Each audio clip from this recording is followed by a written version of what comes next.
Meeting of the Hurst-Euless-Bedford Independent School District to order. Let the record show that a quorum of board members is present and that the meeting has been duly called and notice of the meeting has been posted in accordance with Texas Open Meeting Act, Texas Government Code, Chapter 551. Welcome, everyone. So nice to see all of you here this evening. Tonight, the Board of Trustees is meeting in a called work session board meeting. The board welcomes and values input from the community, and a single open forum will be provided during tonight's meeting to allow the public an opportunity to address the board. During this time, individuals may share comments or requests related to both agenda and non-agenda items. Those addressing the board are asked to limit their comments to 3 minutes per meeting. The speaker should identify their name, group affiliation, if any, and make a brief presentation with an identified solution if one is sought. Remarks should be addressed to the board as a whole. Oral presentations may not include charges against any employee or board member by name. It's my responsibility to determine if a person addressing the board has attempted to resolve a concern informally or through the district's complaint policies. If not, the speaker may be directed to follow the appropriate policy. The board requests that all presentations be made in a courteous, respectful, and professional manner and asks that speakers monitor their own behavior. If you wish to speak during the open forum, please fill out one of the cards located on the table in the entry hall. So that takes us to the open forum. Do we have any cards? Okay. Oh, sorry. I just skipped. Which is okay. I do not have additional comments or any clarifications. Okay, very good.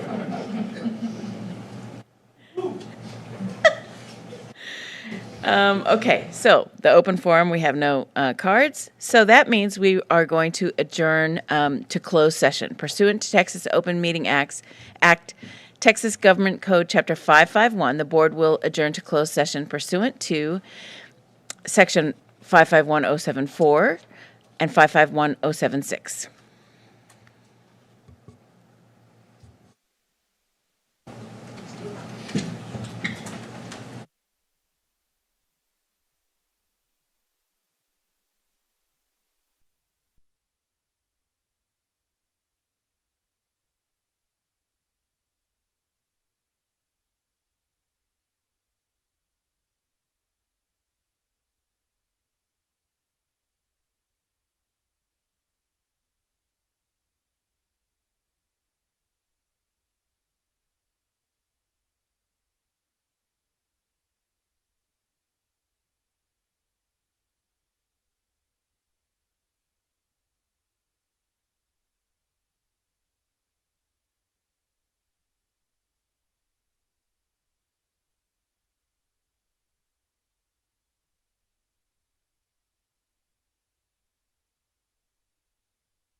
Presidential winner. Yes, you may. I didn't know what was happening.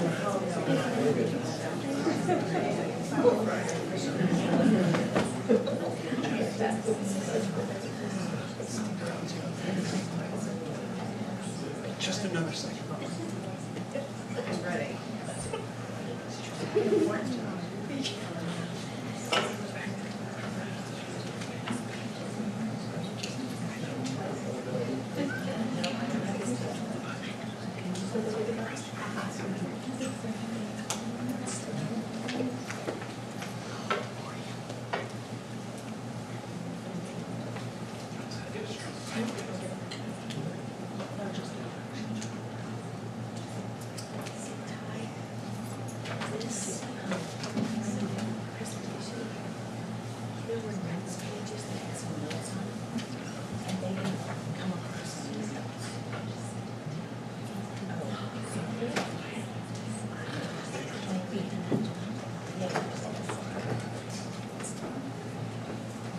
We can print them and give them to Brandon.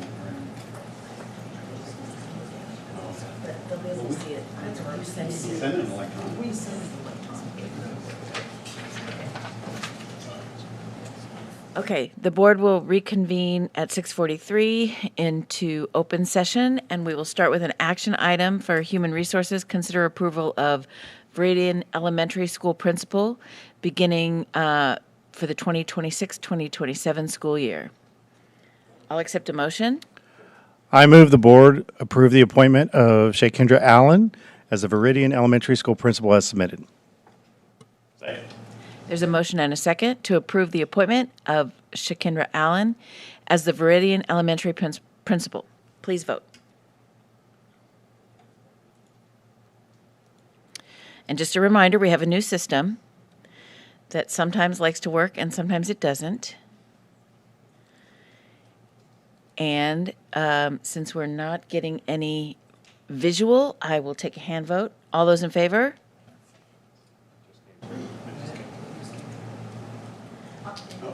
Oh, it worked. Yay!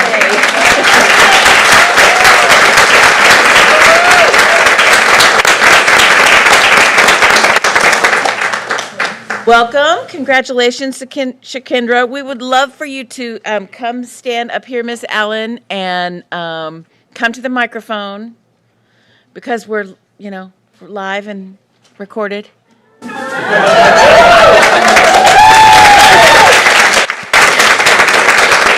Good evening, everyone. I simply want to say thank you to the Board of Trustees and District Leadership for your confidence and trust in me. I'm incredibly grateful and honored for the opportunity to join HEB ISD.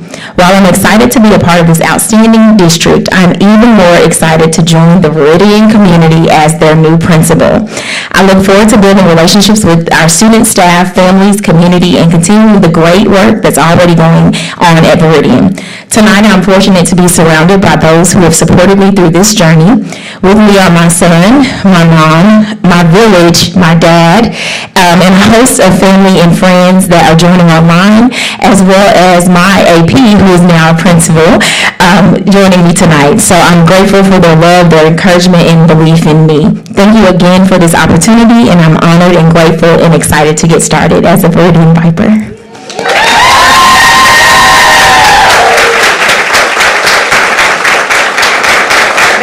So much, Mrs. Allen, and one more time we want to say welcome and congratulations. Now, I know that we have pictures to take of you, and I know Ms. Tuttle is going to want you out there, and the rest of you, you can go ahead. We won't make you stay for the business. Thank you all for coming. Thank you. Thank you.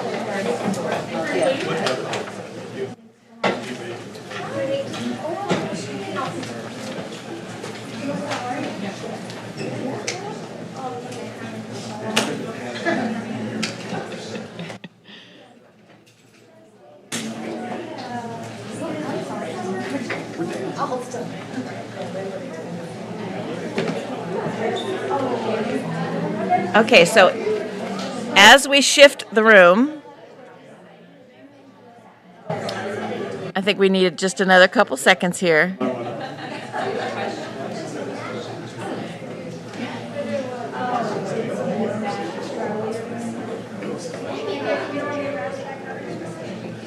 don't know why the lights went out. Okay, we're getting close.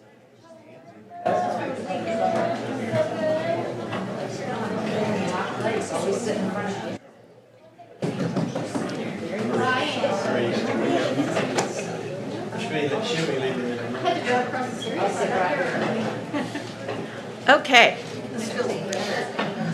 So we will move on with our reports and presentations, and we will start with the grant framework with Marie Becker.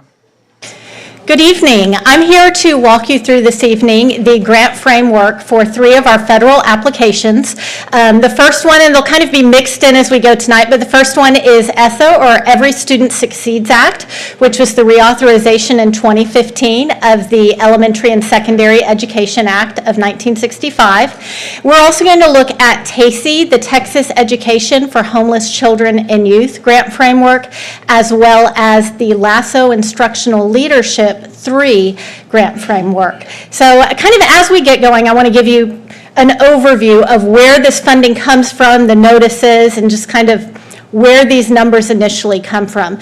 So we received in early May the allocation for ESSA. How much money, I should say it's a projection for ESSA, how much money we project to receive, the state anticipates we'll receive for Title I, II, III, and IV. And through our stakeholder meetings with District Level Improvement Committee, executive leadership, principals, instructional leaders, we took all of that information to compile what you're going to see tonight.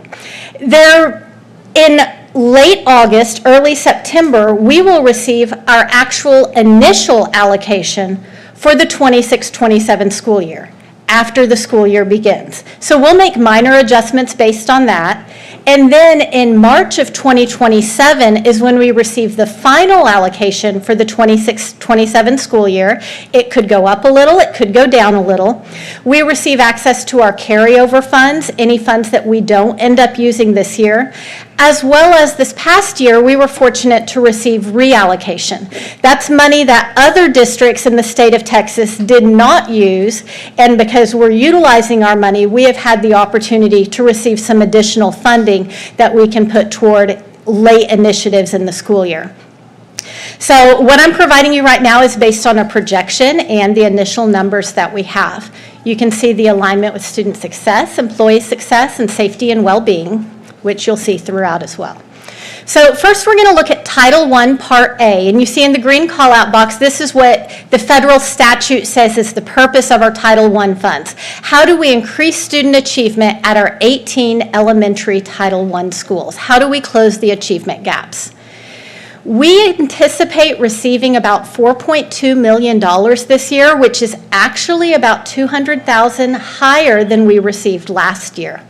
Out of that, we then split to campus allocations and district reservations. We anticipate right now we're budgeting for about 80% of that to go directly to campuses, whereas you see campuses will use the majority for their campus payroll, as well as required campus family engagement events. The remainder will be utilized for instructional books, materials for classrooms, and professional learning opportunities and materials for staff. The remaining 20% of the $4.2 million will be budgeted for the district reservation, and we have a list of areas that can support. And that will be almost 70% to district payroll.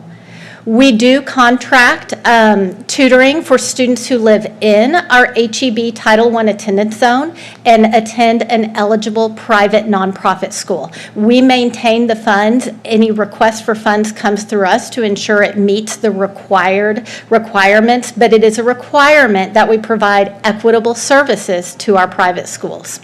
And then the remainder supporting Title I pre-K, grant administration, a large portion to McKinney-Vento and foster care transportation, primarily McKinney-Vento, as well as professional development services and family engagement materials. You'll see throughout the presentation the indirect cost. That's the small portions that set aside to just help run all of the small business expenses that occur in the background.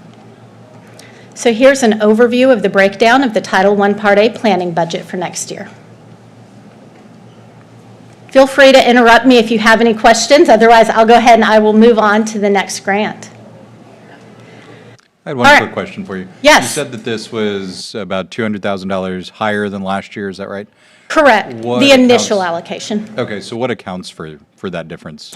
So that is coming from SAPE data, the small area income and poverty estimates. It's a federal data source, and those numbers come from, really, it's looking at the SNAP benefit enrollment in our area. And so where we see that number come, part of it is how much funding the state gets, but when I pulled those numbers, we can see where our SAPE estimates the number of children living in poverty as calculated by the government, not by our school district, has increased slightly. So I think that's probably where it comes from. Okay, thank you. Any other questions? Is that the total amount for the year for Title I? That is the total amount for the year based on the projection. There, But then you may have some adjustments in the second half. correct. We'll receive the initial amount, so it could go up or down a little bit. And then the final amount typically goes up a little bit with Title I. There is a potential for it to go down, as well as carry over any funds left over from payroll this year that are not used. We'll be able to carry over to next year. When do we find out about the carryover and reallocation? When does that come? Typically, that's early March. So have we already found out? So- Do we have some of that? for next We have carryover numbers from 24-25 carryover that we were able to use for 25-26. The 26-27 initial budget will come in September, so carryover from this school year won't show up until March. But we can utilize our in-district calculations to anticipate what that'll look like. All right. I'm going to jump out of order. The LASSO Instructional Leadership Grant is listed here because it is a type of Title I funding. And the purpose of this grant is to provide training, implementation support, and one-on-one coaching to campus and district leaders to build their own capacity and the educators that they manage. This specific grant is a continuation grant, and we're still waiting on the final details for what that'll look like. Program guidelines keep getting pushed a little bit further, but we will be submitting an application this summer for this. We anticipate the continuation funding to be a little less than we had previously. It's right now projected at $29,000, and the purpose is to support our Bel Air special education programs, which were identified 2 years ago for targeted support. And the purpose of this grant is to provide those contracted services from an approved provider, which we've contracted with TK Education to support under this. All right, so Title II Part A, back to ESSA. This portion of the ESSA grants is for growing our teachers. How do we build teacher capacity so they can improve student achievement? This year, we have seen an increase in our Title II funds, again, likely due to the SAPE data and the increased poverty projections for students living in poverty. So of the $800,000, right now we're budgeting for about 93% to go to payroll. You can see the positions listed. The remaining supporting professional development. Because these positions are growing teachers, all of the facilitators, the coaching that you see here, these are all positions that will work directly with teachers, with our instructional leaders to build our teacher capacity. There's also a small portion, again, for the private nonprofit equitable services. Questions on Title II? All right, Title III has two components. First, we're going to look at the English language acquisition, which is how we provide additional support for our emergent bilingual students, or as you see in statute, English learners. And so how do we support those students, and how do we support the teachers who work with these students? About $535,000, we've budgeted around 96% of that to payroll.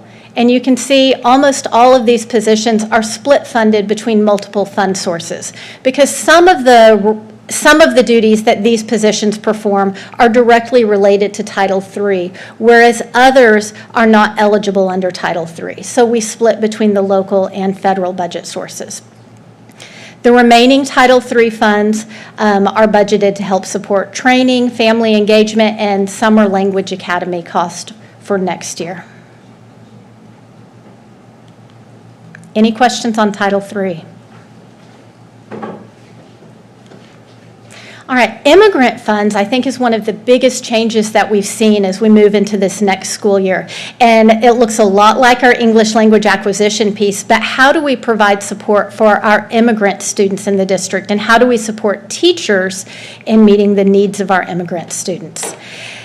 This year, we expect to receive about $157,000, which is about $60,000 more than we received this past school year, which is really significant when you look at the percentage of the grant.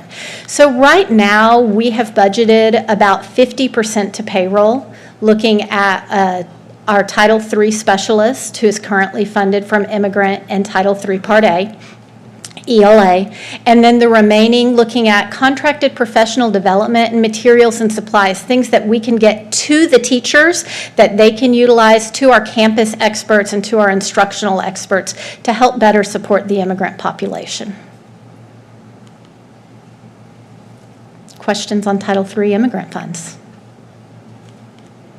All right, Title IV has 3 components. We're required to meet all 3 components with our Title IV grant. It's how do we support a well-rounded education, safe and healthy students, and then how do we improve technology use? So not purchase technology, but improve technology use for digital literacy. This grant did drop about $15,000 this past year. And so right now we do have the majority of this, about 98% is budgeted to payroll. And you can see our positions up there. The coordinator of world languages, Spanish immersion, and global initiatives help support that well-rounded education. Our student information specialist helps support the digital literacy and technology. And our crisis intervention team is the largest chunk of this to help support the school safety and support initiatives. Questions on Title IV? All right, and then the last grant we're going to look at is the TACI grant. And the purpose of this is to provide additional capacity beyond what we provide in Title I and facilitate the enrollment of students experiencing homelessness and unaccompanied youth experiencing homelessness. This past year, we identified just under 700 students in our district through McKinney-Vento. So we expect to receive, this is another allocation we have not yet received. And so this is budgeted, it's a 3-year continuation grant, and we're moving into year 3. So we can expect to receive about $76,000. Again, it may go up or down a little bit. But right now we are anticipating about 90% of TACI funds going to payroll to help with identification and case management of students experiencing homelessness, and a small portion as well for materials and supplies and training cost. Any questions on TACI? Anything else? Anybody have any questions? I have a question. You made mention that there were some districts that had unused funds. Is that money you have to go after, or do you get notification that it's available? We receive the notification in typically around March when we receive our final allocation and carryover. There's also the reallocation notification at that time. And so this past year, I believe it was late May, we utilized some of the Title I and Title II funding for TK education and reclassing some of those expenditures that were eligible. Okay, thank you. Anybody else? I just want to say thank you. I mean, I've heard nothing but good things about the great job you do with this department, and I know this is a lot to track all this, and, you know, I've known you since back when you were dealing with our foster kids, and I've had nothing but respect for you from everything you did for us back then. But I just want to say thank you for taking this on and doing such a great job with all of our title. Thank you. Thank you. Okay, so next up is 7.02, End of Year Safety and Security Report. Mr. Phillips. All right, good evening, everybody. So we're just going to go through the stats like we do every year. Again, I want to say thank you guys because I just finished my 4th year and it's kind of hard to believe. It's gone very fast. But thank you for the support that you give our department and the feedback on everything that we do. It really helps us a lot. Very successful year. I'll just kind of go through some of these. Obviously get reported during the year, but these are just kind of the major highlights that we're required to report on the random intruder, emergency operations, our safety and security committee, our projects update all the way back from October of 22, threat and crisis team update, and then where we are with our ESROs. So our random intruder alerts, audits, we talked about this last month. So much better this year, and again, that is I think what contributes to that is having the school resource officers on our elementary campuses, and then just getting our campuses into the rhythm of what these audits look like. We're only required to do it once a week, and I would say 99% of our campuses check every single day. Every single door gets checked. So we've really gone up with what we're doing. Again, I'm just gonna hold to it. I believe Trinity and Bell are gonna get there. If we can get, there's a lot of doors, but if we can get there before construction, that would be awesome. But it's not for lack of trying and effort, but really proud of our campuses and what they've done in the last 3 years on this. Emergency operation plan, again, that was submitted and we got final approval in December of this year. This was the first time in the 4 years that I've had to submit that we did not get a ton of corrections back. My interpretation of what the state was asking for, I think we're getting more in sync now. So, but Dr. Joe and I were surprised that it came back with no corrections, because usually we have to go through 2 or 3 months of that. The 3-year district safety and security assessment was completed in April of this year. That is something that we're required every 3 years. Every campus we have a checklist of where we go through that the state asks us to look at everything. That will be finalized. It opened up I have everything completed. It just needs to be presented at our next safety and security committee meeting, which will be in the next few weeks. We'll have our final one for the year. But again, the district is doing great. I know a lot of districts that have spent $20,000, $25,000 hiring outside agencies to come in and do that. We have a good process and a team in place that is able to get this done, and a good understanding from our maintenance crew to our IT group to the safety and security group of all the things that are involved with that report. Our safety and security committee, so we had 2 of our required meetings, 3 meetings this year. We'll have, again, our last one of the year will be reviewing the 3-year safety and security assessment, and then we're just required to meet. This is one of the new safety standards that came out. We're required to meet fall, spring, and summer, and we've had a good committee this year. We've been able to. Those meetings can be very tedious, especially the first one when we're going over the emergency operation plans. But I think we've got it down again to a good committee and good input from all of our constituents that are on there. Okay, these are the projects. So these are the ones where we are from October of 2022, where we asked for all of these security projects. The last one that is in place, and it is completed but is not certified yet by the fire marshal. So we are completed with the emergency radio communication system. That is, all of our campuses being required to have a specific antenna on campus to be able to communicate with our first responders.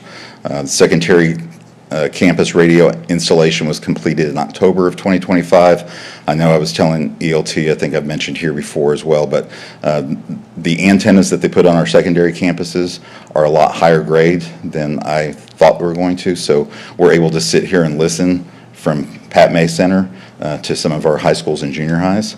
That it extends out to a 2 or 3 mile radius when the requirement was about a 1/4 mile. But it's not that we paid more money for the antennas we got. It's just that they work really well, and technology has just changed. So where we were looking at 2 years ago of trying to extend that range for the new radios, they have extended way out. And when we've had our campuses where we've had maybe a student who has run off campus, and we have employees that are out looking, they're able to talk back to the campus. And so that's been a huge help. The Raptor Badge Alert installation is complete. We will do training on that probably starting in August. All of the testing is done, so that is the emergency badge that I've shown you guys before. And the testing was done with the 911 centers. That is complete. Everything is working well. So we'll roll off training with probably 2 or 3 pilot campuses starting the school year, and then I would say by the middle of September we'll be fully implemented across the district. And just to show you some of the new cameras, you're looking at the one on the left with the 4. So we used to have to put 4 cameras up in a hallway. For the same price, again, the way technology is changing, this is what we have now. The picture on the right is from the same camera. It's just showing you how far down we can zoom in, and we can take these cameras and we can make them single to where we can record just one hallway if we need to, but it gives us the motion sensors and the recording at all times on all four hallways. So a lot better detail in the camera systems. They are about 65% complete right now. I have another meeting with Superior Fiber next week just to get an update. Dr. Johnson has asked that we get a full schedule, but their anticipated completion with everything except for the campuses that are under construction is going to be mid-September. So we've added a little over 500 cameras over the last 3 months. So really going well. Really appreciate the partnership with Superior and the quality of work that they've been doing. I have a question about cameras. On the campuses, like say the high schools, which we're demolishing obviously, but will those cameras leave there and go into the new buildings, or how is that going to work? Everything that has been purchased in the last two years will go into the new into the new campuses. So we will recycle those. Now, new cameras come with the bond money and with the things with the construction. So what we'll do is we'll take any camera that is 2 years old or less, and we'll take that and put that in reserve, and then we will start replacing around the district where there are some older cameras, because we have updated a lot in our junior highs and high schools over the last couple of years. Right, so we're using the same camera system throughout the district, so that it's all in. And so by August, we do have all of the new servers for the new cameras. So by August, when school starts, every campus will be switched over to the new video system. And then the Panasonic cameras and the Hanwha cameras that you're seeing here, those are interchangeable, so they work on both systems. But everybody will be over to the new systems that has a lot better search capability. And then threat assessment, again, the threat and crisis team does an incredible job. Just to give you guys the statistics, you can see down there below, that's where we were last year, almost the exact number, 1909, 1908. Those are the number when we say referrals submitted, that is staff, either administrative or a teacher in a classroom that can submit a Raptor student safe concern. And so it's not that all of those are threats. But they are concerns, and that can be from a teacher seeing that a student is struggling all of a sudden, that their affect has changed, that their dress has changed, that their grades have changed, and they can just submit a request. And the crisis team will reach out and talk with the student and the family. The amount of threat interviews that we actually conducted, so we have gone way down this year, 79 from 187 last year. And I don't attribute that to there being less things. I attribute it to this team's been doing this for 4 or 5 years now, and the people that are involved, the subject matter experts, were able to go through that information that is submitted and really be able to narrow that down. Is this something, or we're either familiar with this student already and we know what we're getting, or is this something that maybe 3 years ago we would have investigated, and now we have a better understanding of what that looks like. So it's putting the team to better use, and again, every single one of those 1,909 referrals that came in, there's a team of 7 of us that look at them. So as soon as somebody sees it, they get it first. If I get the email first, if Mr. Fuller gets the email first, if Dr. Brown gets the email first, we'll look at it, and then we'll put comments in, and then the team reviews that once a week. So all of those are being looked at by multiple people, which is, you guys know that I like putting multiple layers in place, and that's what we've been able to do with that. The amount of threat screeners, so that is when we do a threat interview, but then it needs to go to a higher level where we'll actually do a screening and make sure that they do have mental health time interview with one of the crisis counselors. If it elevates from that to there is a true concern that needs to be seen by the full threat assessment team, that's where you get to the threat assessments completed. So we completed 7 last year, we did 8 this year, and that's about on target. We have at any given time, so we have 26 open cases right now, and I've discussed with you guys before. That means if a student as a freshman or a sophomore hit our list at some point, we are going to continue to monitor them until they graduate. That information now by the state mandates that it stays with them through their college and until they turn 24 years old. So that information is kept. So we have 26 open cases. That doesn't mean that all of those students are being actively monitored. We had 17 that we transferred to our local PDs for the summer at the end of the school year meeting. Again, the relationship with our Hurst-Euless-Bedford schools is incredible.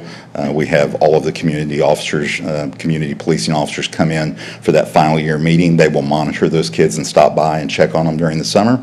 And then in August, they will hand that back to us. If we have any of our students that run into issues or problems over the summer, they will notify us and we'll be able to directly respond to them. So really like the partnership that's there and the way that system has evolved. But we had 24 open cases last year, 26 this year. Again, when we look right down to what is being actively monitored, those are the students that are either critically imminent, high, or medium, where they landed on their threat assessment. And I think, okay, our ESR program. So as of 2 weeks ago when I put this together, we had 16 in place. We have 3 within the hiring process right now. We have 6 scheduled interviews for June. So we have offices that are being set up on 14 of the 21 campuses. A few of our campuses we're making modifications. A lot of our old schools weren't built for an extra office. So we're converting some storage rooms, and I'm working with maintenance on that. But we are to the point, very hopeful that when we start the school year that we will be up to the 21. If we're not there, we're going to be very close. And those will still be officers rotating campuses, but we're getting to the point where most of our officers are covering 2 or 3 campuses, and they're getting to know those kids and the staff. So, but it's been working out really well. Euless Police has been a great partnership in that. So the officers who are taking these jobs sticking with them, or are we having turnover? Yes, we have not had any turnover. So, in fact, a lot of I would say, maybe 70% of who we've hired are officers that are immediately retiring from Hurst-Euless or Bedford and then coming into the program. So it's a great option for them if they know they're close and they still want to work, but they don't necessarily want to be out in a patrol car doing patrol. And officers love being on our campuses, especially our elementary SROs. So I've told you guys many times, anytime I have a bad day, I go to campus and fist bump pre-K and kindergarten. So, but we're getting really good quality, and I just appreciate what Euless Police is doing with that. And that is it. Any specific questions on where we are and how we're doing? Okay. Thank you guys very much. We're good. Thank you so much. All right, next up, we have the EII results of the Marquis study. Thank you. Good evening. We're excited to bring you the latest information on this project for your perusal and consumption. Okay. Yep. First of all, the strategic plan alignment, family community partnerships, and then stakeholder engagement. And you'll see later on in this little presentation where that is very evident, that is indeed a big piece of this. Current status, this is an example of a few of the marquees that we currently have. As schools are brought online over the years, and PTA has generally been the purchaser of these for different campuses. So you see several different types.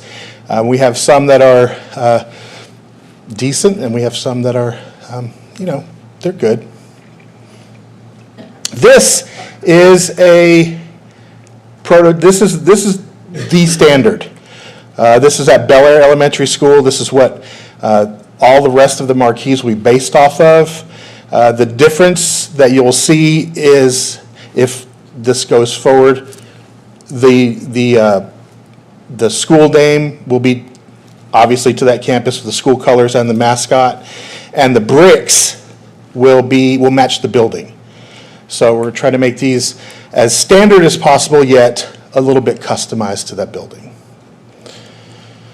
Currently, I've broken these up into different groups. We have 8 campuses that do not have a marquee at all. And Harwood Junior High has been placed on there because about a couple months ago, it blew over in a storm. And so they now are in the non-existent group. The manual, meaning that's the marquees that you slide the letters in there. We have 10 of those. We have 4 digitals, and then we have 7 that are coming with the new builds. So that would be 29 total marquees. All right. All right, so we wanted to reach out to stakeholders to see, is this something that people are interested in having, or is this an outdated technology that nobody really looks at anymore? So we began by sending surveys to the principals. I only sent surveys to the elementary and junior high principals because the high school principals are already getting one as part of their new build. So out of those 26 principals, 18 responded. Every single one of them said yes to, would this a digital marquee be useful in communicating with parents? None said no. And similarly to the question of if they would be useful in communicating also with community members or stakeholders. So the principals were very excited about the digital marquee option. We also gave them a chance to leave some open-ended feedback about what would be the benefits of having a digital marquee on their campus. Lots of different answers, of course, but I've affinitized them here. They fell into 4 main categories. So a lot of principals said they would have both enhanced and better real-time communication. We're looking forward to the operational efficiency. So I think at Bedford Junior High, it's a little concerning getting up on the ladder to get to the manual, changing out the letters. So that efficiency and safety was brought up. Building culture and visibility and community connection. So I had a lot of responses about, it'd be great if the whole community knew that we're having this event and different things that are going on. So. When we asked for concerns, there was overall just a lack of concern. We did have a few people, though, who did want to be sure about where the funding would come from, if there were repairs or tech support needed, and then who would be actually doing the maintenance. Would it come from their campus? Would we hire out to David here? And so we had a few concerns about that. So more importantly, though, we obviously we want to know if our principals want these on their campuses, but we want to know if the community wants these on their campuses. So I sent a survey to the HEB ISD school board president, and then she sent the survey out to all the campus school boards so that those PTAs could fill it out. We gave them several statements and asked them how strongly they agreed or disagreed with several statements, so that Likert scale, strongly disagree. And then as you'll see on the next slide, I then aggregated them based on the type of marquee at the campus where they are. You'll see immediately that there's some, what seems to be a nonsensical result. So some families have students at more than one campus, right, or visit more than one campus. And so where you see here, how often do you rely on school marquee signs, and people who had none said that they relied on them. Those were families who had students at both an elementary and a junior high, that maybe some did not. And so to sort, everybody only got one say-so. So if there was a few different situations where one parent even had like 3 or 4 schools that they chose, and I just went with the majority. If the majority of those were a none, they went to the none. If the majority were manual, they went to the manual. So all that to say, we see here at the campuses that have the digital and the manual marquees, about 75% of those respondents says they rely on them frequently for information, with very few saying almost never. Obviously, at the ones with none, we see a lot of almost never because they don't have one. So, when we asked is the appearance of marquee signs important, everybody either agreed or strongly agreed. No disagreements whatsoever there. And then we asked, would having a digital marquee sign at each HEB ISD school be a good investment of tax dollars? So here, again, we see about 75%, regardless of what their current sign type is, said they strongly agreed. I thought that was kind of nice that even the people who already have a digital marquee wanted it for the others. So a little altruism there in our community gave me a little feel-good moment. And nobody strongly disagreed. And then finally, we asked, is the condition and abilities of the marquee sign, how does that impact public perception? Again, lots of people saying yes, it does strongly impact. When people drive by, it's that broken window theory. What do they see when they look at our schools? So, again, like with the principals, we gave them an option to give comments specifically about the current marquee signage across the district. Affinitized here too. We did have a lot of people saying they preferred the digital due to functionality issues with the manual signs. Also, a lot of our elementaries will use the digital signs as like mini fundraisers. I know where my kids go at Bedford Heights, you can pay money to have your kid's birthday put on the sign. I think it goes to the 6th grade field trip fund. And the community members also felt the need for consistency across the district. Their concerns were similar. They had maintenance concerns. We had one campus with a lot of concerns about where the sign would be placed. And then we did have some people respond about budget priorities. So one respondent did make a comment that they would rather see the money go towards playgrounds than marquee signs. And then we ended with asking them, this actually is on a scale and the legend is not in the order that it needs to be in, but Sheets was not playing nicely with me. So we asked them to start kind of from the most extreme of no new signs should be purchased because marquee signs are an outdated source of communication. From there up to marquee signs should only be installed at campuses that currently have no signage, to install them at the remaining 22 campuses to achieve consistency across the district, or we let them put in their own other. And so as you can see here, the no new sign should be purchased is that lightest green with the fewest results. The next to darkest shade of green would be that let's install them at all the remaining to get the remaining 22 to get them all consistent across the district, a little under 75% there. And then in the other, what most people's response was they copied either the only install at campuses without or install remaining 22 and then gave a little caveat, like install them, but make sure you give parents some input on the process. So none of the others were, no, don't do this. All right, so in summary, the principal and community feedback is supporting the installation of digital marquees across 22 campuses to achieve consistency across the district. So if you have any questions, I can answer questions about the survey process, and David can answer questions about actual marquee installation. So. And then just so you know, if the board, we'll take questions, but if the feeling is good at this point, then what we will do is we will come back with some recommendations on implementation schedule. So we wanted to, put a hold on this, really look at is this still a technology and still a device that we should use for our campuses, with the feedback being overwhelmingly yes.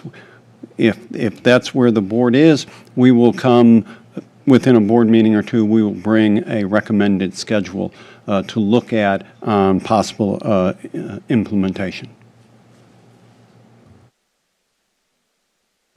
What questions? Okay, thank you. All right, thank you. I had a question. Sorry. Yeah. Sorry. The places where they're non-existent, I mean, clearly the junior highs and the tech center are out, but of the elementary schools that are there, which ones are we looking at that might be potential for a next bond? And if there were ones, that were potential for a next bond, how do you spend this kind of money on a signage and then not know where is it going to be in the same spot? No, we wouldn't. Sort of thing. If we had a building that we thought was nearing end of life, we would have to really take a hard look at what point would it be time to place a marquee at it, and we would probably hold. We just, that was one of the things that Josh did talk about with the building assessment. The sooner we begin that process and begin gathering that data, then we know which campuses may or may not. So I would hate to lay that out, but I think that's something in the back of our head. We've got to be looking at that as we put the implementation schedule together as to which campuses are we going to address and which campus may we hold on. Yeah, the interesting part about the non-existent ones is the majority of the elementaries that are non-existent are newer builds. Correct. Yeah, like Trinity Lakes and Arbor Creek don't have anything. Yeah. And Oakwood Terrace. I think Meridian does. Does Meridian. not. Oakwood Terrace. is not. Meridian, Arbor Creek, Oakwood Terrace. Terrace, right. And so some clarification on that. Let's say that we made a mistake and we put one up and then we decided that needed to be in the next bond. It appears that the only things that really distinguish each one of these, because it's all about consistency, are the bricks that are on there and then the signage for the actual school. Yes. So I'm assuming it would be fairly easy to change that out, should we have made that mistake. You know, I mean, obviously, we would lose the masonry. I mean, we'd have to do that. I would worry about just on time frame, though, would we be, you know, we could probably save the name of the campus in that plate. It would be the digital screen. It's even after, say, we're just 3-4 years. 3-4 years may be a time frame that the technology has changed enough that reinstallation may not be the best move, but you just never know. We have periods of time where they change, you know, digital screens change every year, and then there's times that we have the same technology for 5 to 10 years. I think a lot of that would just be depending on where we're at. Do we have any information on the maintenance of the digital screens? You know, what's the time frame on them having to be replaced? What's the cost factor of things, you know, because that was a question for one of the schools, who's going to do the maintenance? So is there any information that we have on any of that? Now, I did not pull any information on that specifically because we don't exactly know what models and all that kind of stuff we're going to be doing, so I don't know what to ask for. But I can get you that, and if indeed the board feels like you want to move forward, I can certainly provide that for you during any type of information. Yeah, I don't even want to guess. We'll just get that. Yeah. I'm just curious. I didn't know how long we've had some of our digital, actual electronic. The new ones have changed. You have that on your sheet, right? Yeah. Okay, so we're going to leave it in your hands, Dr. Harrington, to bring back to us some numbers, some data. I will get some information, and then we can look at some possible. This item has been pulled a couple of times. When you bring it back, are you intending to bring back the resolution for the JOC along with approval of the money, and what are the steps? That would be the process, but I would hope we could go in 2 readings because I would assume there'll be, since this item has gone back and forth, I'd like opportunity for questions. Great. Excellent. Sounds like a plan. Thank you so much for that work. Okay, next up, 7.04 is Circle Progress Monitoring. Dr. Norgard. All right, I have a couple of reports for you here. We're going to start with our youngest learners and move on up through there. So beginning with our pre-K, this is of course aligned to our strategic plan in the area of early literacy and numeracy. Remember, for the pre-K, the Circle assessment, it's simply on track or needs support. So the percents we're talking about are our students that are on track. There are 2 areas that are observation-based, and all the others are direct assessments where the teacher sits. I've in the past shown you examples of what these questions look like. So for the observation-based assessments, these are multiple years, so different groups of students, but you'll see our performance in these areas of the observation-based assessments has remained incredibly consistent over time with those different groups of students. And then here are in the direct assessments when the teacher would sit. Again, there's a fairly high degree of consistency, the biggest movement being in rapid vocabulary with an upward movement this year. So now, same group of students at the 3 points in the year that we assess them. The target changes at each point in the year. What we expect from behavior at the beginning of the year to be on target or on track, and what we expect at the middle of year and end of year changes. So students that we're showing on track may fall off if they stay right where they are. It's not, here, you hit that mark, you're good for the rest of the year. They need to continue to grow. So this is one of the areas where we've talked about different behavior issues and things that we're seeing from our students, and we were surprised at the beginning of the year as high as that was, but what we expect for behavior, those marks to be on track, definitely ramp up. So we are seeing a decline to a small degree of our observation-based assessments, but at the same time, we're increasing in all of our direct assessments. So these are the ones where they're sitting down with the teacher and going through those measures. So again, honestly, knowing the behaviors that we're seeing, but the results that we're getting, those really are even more impressive when you look at them together. And a lot would actually look at the observation-based assessments and be very happy with those. We're just never happy when anything goes down. We do have 6 dual language pre-K classrooms in the district. So remember, for these, since we're no longer in the model of the late exit bilingual where it's all about add English and the Spanish goes down, we need to build both. So we've been assessing in both. And so what we want to see is increases in both English and Spanish, which is what we're seeing in those 6 dual language classrooms. So I don't think it's surprising that they are higher in Spanish, but the fact that they're growing in both languages. We didn't add English and lose in the Spanish side. So that is our pre-K assessment. Any questions? This is the first year we've assessed in both languages this way, right? Since we didn't get a We added dual, this is the second year we've had, or the third year we've had dual in pre-K, but this may have been the first year I'm bringing the report to you. Sorry. Anybody else? Okay. That allows us to move on to early literacy end of your report. So we'll pick up with our kinder, first, and second grade that we'll add in here. Again, we're in the same area of our strategic plan with early literacy and numeracy. And this is just some reminders of all of these acronyms that we start using when we're talking about this. This is our end of year report, so I know you're familiar with DIBELS and Lectura. So kindergarten, year-to-year trend, so different groups of students. We are up in our English performance compared to last year's kindergartners, and our Spanish performance is staying constant. But for this group of students, to see them move from beginning to middle to end of year, just like with pre-K, the target is moving.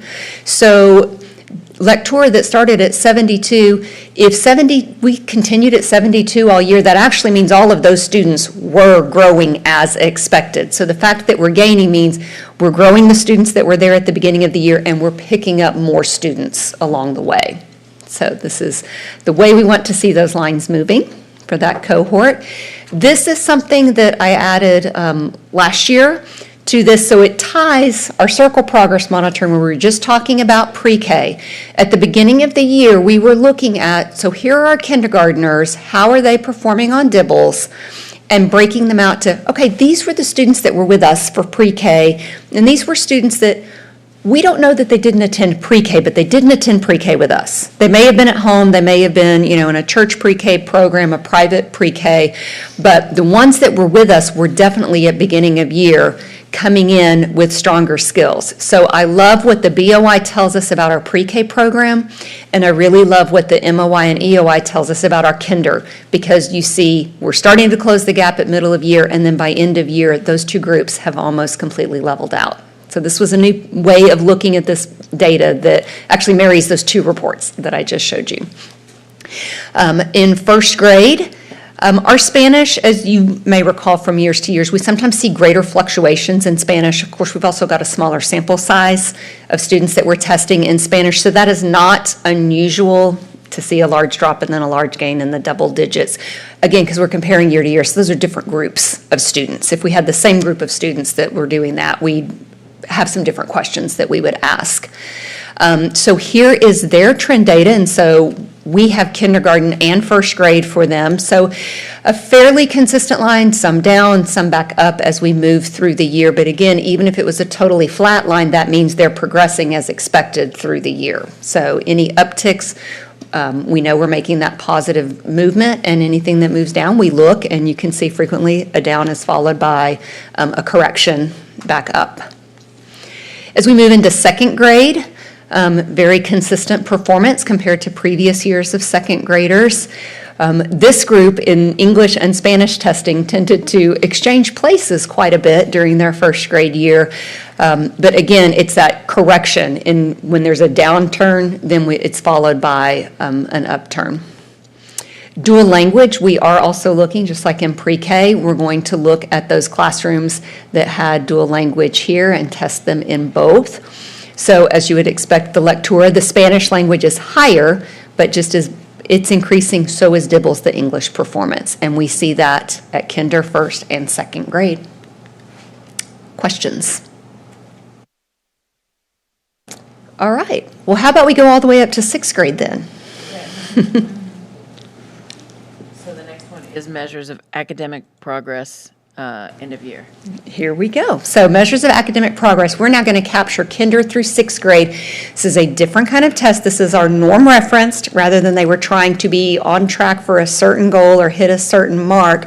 Remember, this is all about how are they performing against a norming sample, both the national norm and then we look within our group. So it's aligned to the strategic plan, specifically where we're talking about progress or growth, because that is what we are tracking with our MAP data. And then it also is telling us things about early literacy and early numeracy. So if we look by subject area, so here is our reading achievement.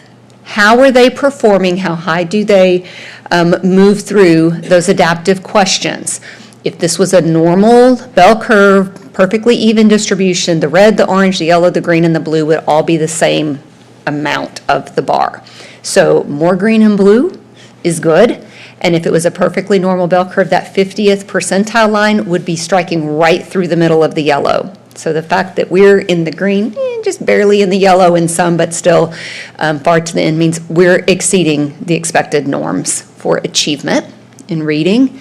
And here it is in math. You'll see very similar that our 50th percentile is really there in the green, which would be the high average performance range for achievement. Then we look at growth, and this time we're looking, now that we have EOI, all the way from beginning of year to end of year. How did they grow? We have to remember to frame in our head. These are percentiles, so it's comparisons of growth. This does not mean that only 50% of our students grew. We're going to talk about that in a minute as well. It looks at, for all students that scored here at the beginning of the year, what did their distribution look like at the end of year, and where were our students falling in that? So the same thing, if we're more green and blue, that means we have outpaced the norm. We're exceeding it. And we see that in reading, and we see that in math. Okay, so cohort, we're going to look at reading and math next to each other in each of these grades. So we're going to focus on the growth part. You've seen achievement, but for these comparisons, we're looking at growth. So those bars are what you just saw. Those are the percentile representations. But then we have a measure within MAP that tells us, okay, so the percent of students who met or exceeded growth. So anything over 50, again, is exceeding the norm. These are great numbers. 62% of our students met or exceeded the norm. Because remember, anytime you're talking about aiming to the middle, half your people are going to be above it and half will be below it. So it doesn't mean they didn't all grow. It means how did they grow compared to everyone else's growth. We see similar numbers. Really, in all of our grades, we're looking very good. There's a little bit of a flip-flop between where was math or reading stronger. Really strong in third grade in both areas. This one we had more in math in fourth and fifth and sixth. So kind of the summary of what those numbers were telling us, all grades, both subjects, are median student achievement above the 50th percentile. That's really strong data. Our median student achievement scores range from the 58th to the 72nd percentile. So well above that 50. median student growth, that was achievement for growth, with one exception, we're between the 58th and the 63rd percentile. Grade 2 reading is at the 48th percentile. We've talked a little bit, this was a new measure. We added K2 math previously, but this is our first year with K2 reading, and the way the reading assessment is set up, where it will read to them certain parts that, as part of accommodations and support in order to take them to that next level. So that's a piece of data that we pair with our DIBELS data. Other key points, that the median student growth in math, with that one exception, was really high. There was one area where we were at the 49th percentile. So everywhere else we're well above that 50th. Questions? Dr. Norgard, I just got one quick question. If I immigrated here and I had a pre-K or young child that didn't speak Spanish, they would show up on your report as what? Emerging bilingual? Any of our emerging bilinguals English testing? are tested. It's only if they're in our dual language program where they're receiving some instruction in Spanish that they would have also tested in Spanish. So yes, we will have some students that English is not their primary language, but we are testing them in English because we don't Have any other way to test it? have all of those. Dr. Norgard. Yes. Looking at this, if I go to slides 7 and 9, the ones on math, so math achievement, math growth. Okay. If I'm looking at these correctly, I know that this is cross-sectional, correct? It's not longitudinal? Correct. Okay. So I know it's not the same kids, but we can kind of extrapolate from here. It looks Wait, I'm like- sorry. These are all current year. Right. Okay. So the kindergartners are not the same as the sixth grade. It's not. Correct, that you correct. track these across. Okay, yes. So just looking at this, it looks like a fairly clear trend. Just want to make sure I'm interpreting this correctly. That the more time that they spend with us, the faster their growth appears to be. And we see that, so this one's achievement, but you'll also see that on the growth as well. Yes, and we've said that many times when we look at DBA data, even our STAR data from third, as they move up, the longer we have them. And I do think some of that could be a mobility, but also speaking to other language learners, et cetera. The more time we have with them, we do. Yes. I think that's it. Okay. Thank you very much, Dr. Norgard. Annual review and approval of investment policy and strategy. Mr. Williams. Good evening, Board. Each and every year, we are required by the Public Funds Investment Act the Board is required to review our investment policy and strategy, as well as our qualified brokers, and even down to the sources of investment training that investment officers such as myself get to go take every year. So that's what this is asking for the Board's approval for the current year. Okay, any questions? All right, financial statements for the month of April. Got it? All right, we're going to be looking at the financial statements for the month ended April 30th, 2026. For the general fund, we have a fund balance at the end of April, of $214,088,845. That represents revenues over expenditures in the amount of $38,504,400. Investment revenues for the year as of this reporting period were sitting at $5,031,785. Total expenditures as of the end of this period were at 61.47%, so well within our parameters. That fund is performing as we would expect it to. The general fund expenditure maintenance, payroll was sitting at $132,053,558, which is currently 85.2% of our budget. Utilities were at $3,643,351, which were 2.3% of our budget. Instructional supplies, $2,098,079, were at 1.4% of our budget, and other expenditures, mainly property insurance, were at $2,735,739, or 1.8%. All well within where we would think they should be at this time of year. Child Nutrition Services Fund, fund balance is $8,979,816. That's revenues over expenditures in the amount of $1,660,705. Investment interest for the year for this fund is sitting at $115,962. Total expenditures as of April 30th were at 54.14%. Child Nutrition, as you know, is a standalone budget, and it is operating well within its parameters and is doing very well. Debt Service Fund sitting at $76,735,158. That's revenues over expenditures in the amount of $51,680,940. Investment interest revenue for the year, for this reporting period, was at $1,253,619. Debt service, as I've said last month, is they start going down this time of year because we've collected the majority of our debt service payments, but we will get them as the year, they'll continue to trickle in. First debt service payment we made in February, the next one is due August 15th, and this fund is right where it needs to be also. Tuition-based pre-K fund sitting at $501,107. That's revenues over expenditures in the amount of $171,861. Expenditures at April 30th were at 30.31% of the budget. But like I say, we'll keep paying payments out of this fund through the end of the fiscal year. So that number will inch up towards our revenue number. But the fund is performing as expected. Special revenue funds, these are all our federal funds, state funds, all those type of funds. The expenditures were at April 30th were at 35.25%. And as I say every month, we spend it and then get reimbursed from TEA. But these funds are on track and doing as they're supposed to do.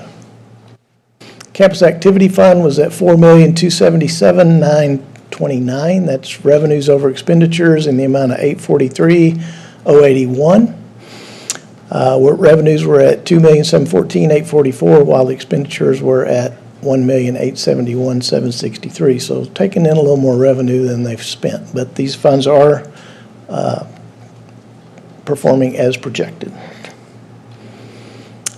2024 bond fund, 2024 bond issue. That fund is sitting at $333,682,419. Expenditures over revenues in the amount of $153,415,255.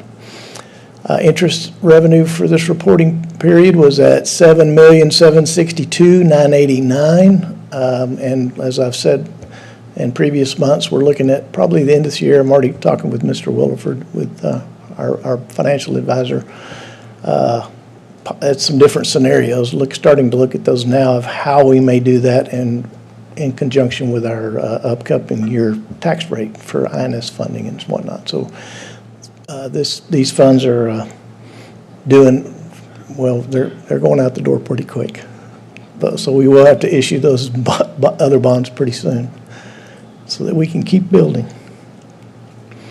The locally defined capital projects fund, that's sitting at $29,724,920. That represents expenditures over revenues in the amount of $804,659. These funds, investment interest is sitting at $560,624.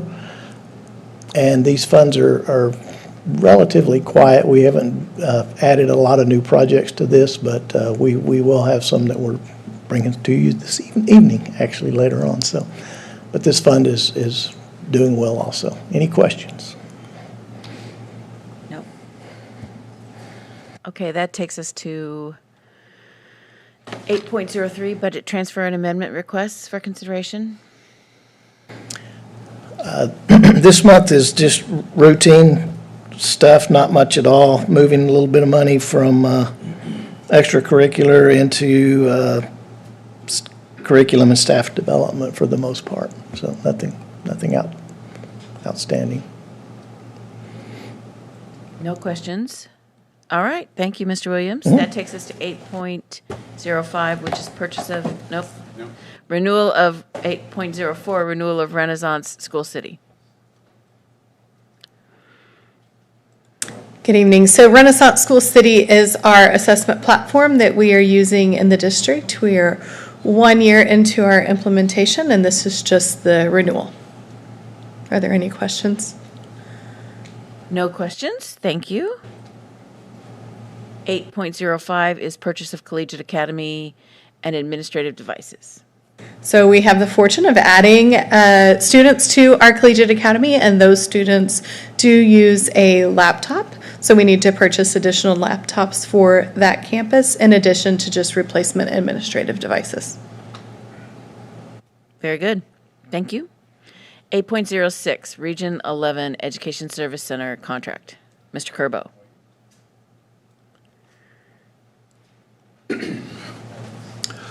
Good evening. This is our routine services that Region 11 performs for us, and you see the number there. We've listed the items or the specific services that they perform under this agreement. So, have any questions on that?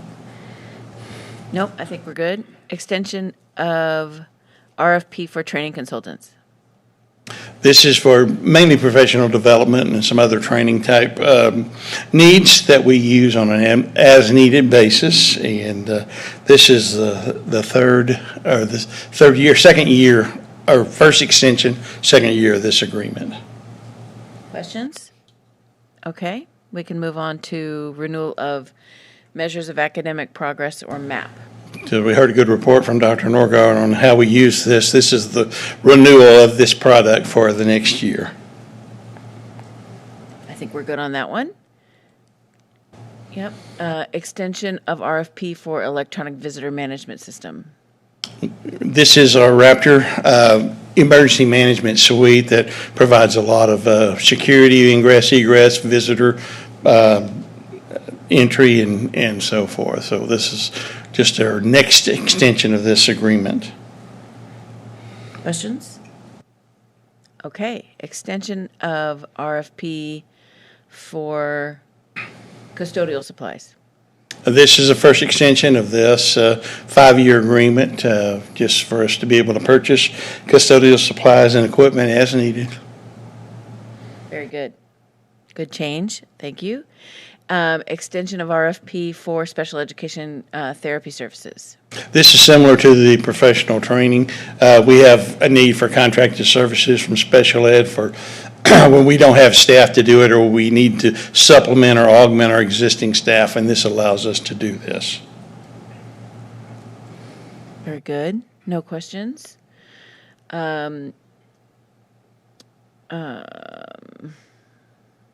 Produce for child nutrition services. This is a new bid to replace the expiring bid from last year, so this allows us to buy produce on an as-needed basis. Carrots, tomatoes, pickles, whatever we need. By the pound. 8.13 is renewal of Everway agreement. This is a subscription service that we use. It has two components, a curriculum component to it, as well as a communication component that's used within our special education department. Okay, I think we're good on that one too. That takes us to summer 2026 large kitchen equipment. This is for some kitchen equipment for 7 locations. I'll just mention 2, LD Bell and Bell Manor. You see those things, you think, why are we doing anything to LD Bell? Well, these are small items, like one is a mobile sink that'll be moved to another location for LD Bell. Another one's a replacement of a garbage disposal at Bell Manor that we need to be able to get through. Yeah. So. Well, I had a conversation with some high school students just before the end of the year who were complaining about some things not working. And I said, if it's something that we need to be working for the next couple of years, then, we need to fix it. But if it's something that we can live without, then we're going to live without it. So these are things that need to be. Okay. 8.15 central kitchen equipment upgrade.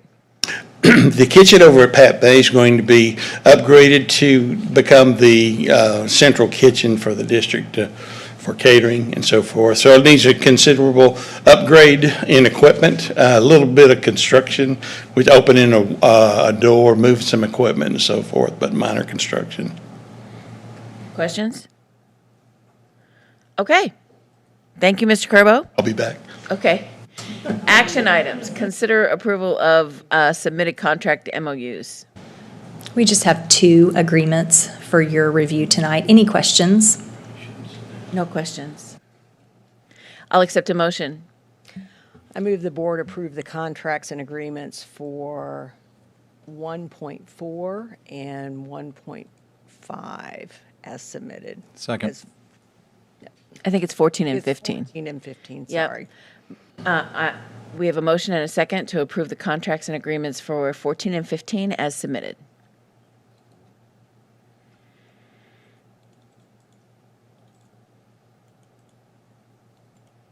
Can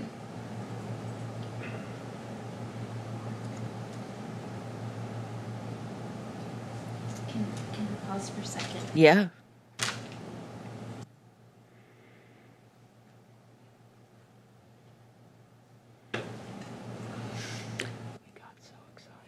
Yeah, it worked once.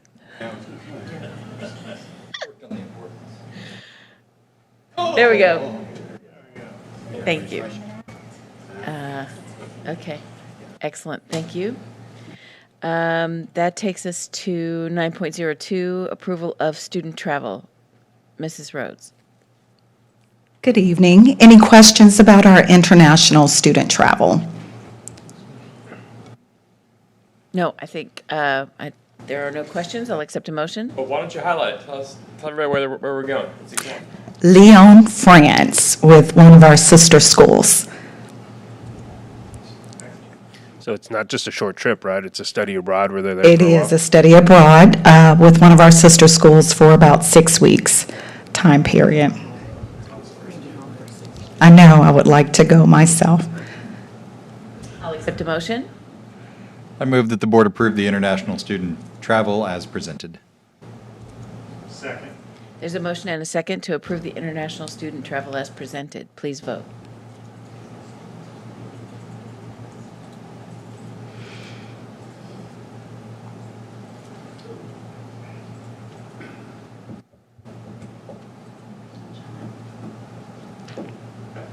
John, you have come through. Oh, there you go. Thank you. And that motion passes. All right, so now we go to 9.03, purchase of aluminum ramps for Viridian Elementary portable classrooms. Mr. Curbo. We brought the portable building purchase to you several months ago, and as part of that, we said that we were going to build the ramps with our own forces. Come to find out, the Homeowners Association required these aluminum ramps to be part of it. So since we're getting a new principal there, we thought we'd get new aluminum ramps to support these portables. So this allocates the funds out of locally defined capital projects and the expenditure of this. Questions? I'll accept a motion. I move the board approve the allocation of an additional $39,000 out of the locally defined capital projects fund for the purchase of aluminum ramps for the portable classroom buildings at Viridian Elementary as presented. There's a motion and a second to approve the allocations for additional $39,000 out of locally defined capital projects fund for purchase of aluminum ramps for the portable classroom building at Viridian Elementary. Please vote.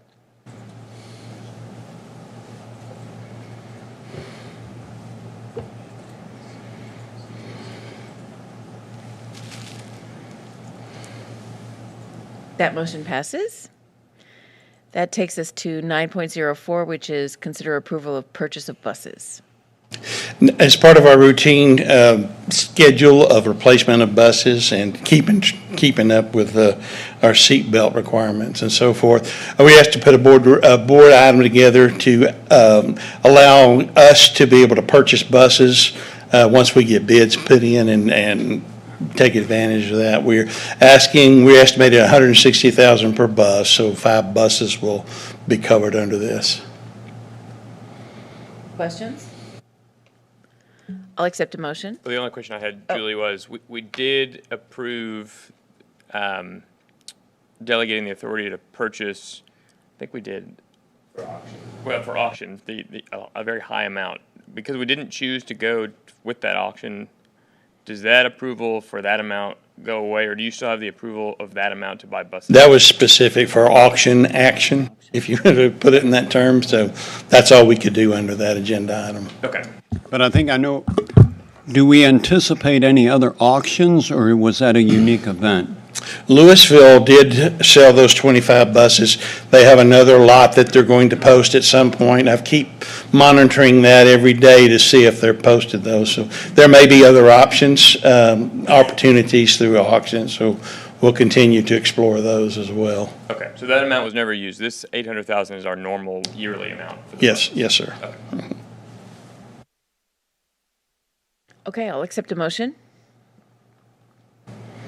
I move that the board approve the purchase of up to 5 buses from available cooperative contracts as they become available in an amount not to exceed $800,000 and delegate authority to the superintendent or designee to approve these purchases as presented. There's a motion and a second to approve the purchase of up to 5 buses from available corporate contracts as they become available in the amount not to exceed $800,000 and delegate authority to the superintendent or designee to approve these purchases as presented. Please vote.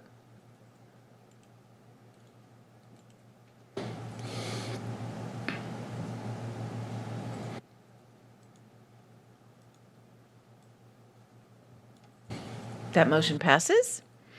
That takes us to 9.05 is consider approval of participation in TASB Energy Fuel Cooperative. We received a notice from TASB inviting us to participate in a fuel cooperative to purchase diesel and unleaded fuel that we need. We compared what we were paying per gallon to what their current maximum per gallon is, and it's considerably less, particularly as it pertains to diesel, which is the majority of our use. So this will commit us for a 4-month period, September through December, and then they'll do it again. So what is written in there is in their contract that their cost per gallon cannot exceed those numbers there. They're actually experiencing much less at this time. So what they're actually being charged is much less than what they're currently, what their current ceiling is. So we think we ought to take advantage of this. Questions? My only question is, do we re-up with them every 4 months, or is this just because we're at the end of They'll the do year? it. That's how they purchase fuel, since it's a volatile commodity. They'll do it every quarter. So they get our commitment. So we've committed a certain number of gallons, and we looked at our last year's usage, and that's basically what we committed. Okay. I'll accept a motion. I move the board approve the district participation in the TASB Energy Fuel Co-op as presented. Second. There's a motion and a second to approve the district's participation in the TASB Energy Fuel Cooperative. Please vote.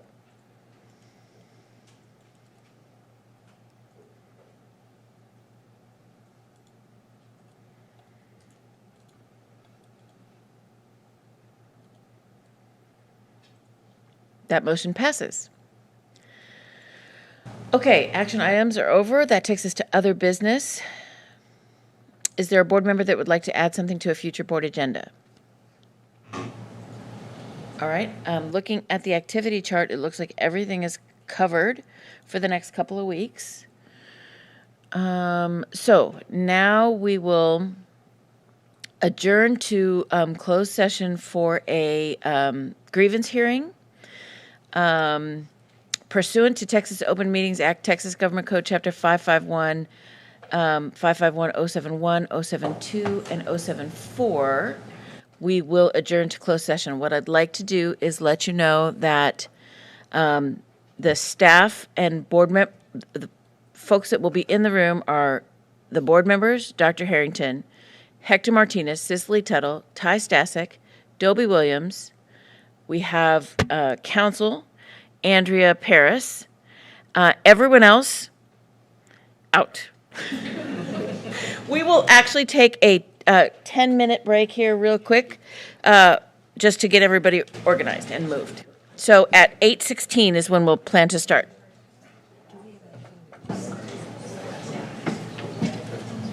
If you're not on the list, it's not an option. Oh, okay. Did you call your name? No, she did. Then- Okay. I'll just double check. No, You no, need anything? no, I agree. What, I texted Jenny, I go, this is going really slow. And then we picked up pace. Really fast. That's good.